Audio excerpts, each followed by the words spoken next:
पंचतंत्र की कहानी। मूर्ख साधु और ठग। एक बार की बात है, किसी गांव के मंदिर में देव शर्मा नाम का एक प्रतिष्ठित साधु रहता था। गांव में सभी लोग उनका सम्मान करते थे। उसे अपने भक्तों से दान में तरह तरह के वस्त्र, उपहार, खाद्य सामग्री और पैसे मिलते थे।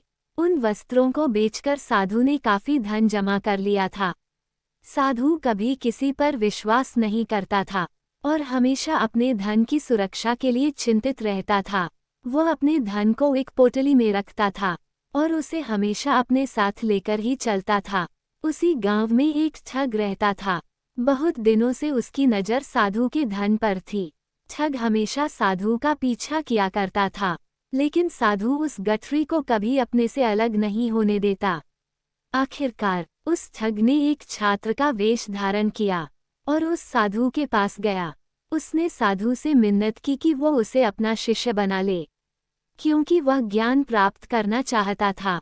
साधु तैयार हो गया और इस तरह से वह ठग साधु के साथ ही मंदिर में रहने लगा। ठग मंदिर की साफ सफाई से लेकर अन्य सभी कार्य भी करता था और ठग ने साधु की खूब सेवा की और जल्दी ही उसका विश्वास पात्र बन गया। एक दिन साधु को पास के गांव में एक अनुष्ठान के लिए आमंत्रित किया गया।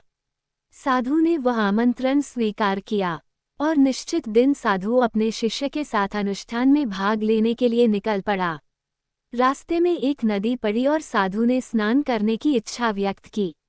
उसने पैसों की गठरी को एक कंबल के भीतर रखा और उसे नदी के किनारे रख दिया।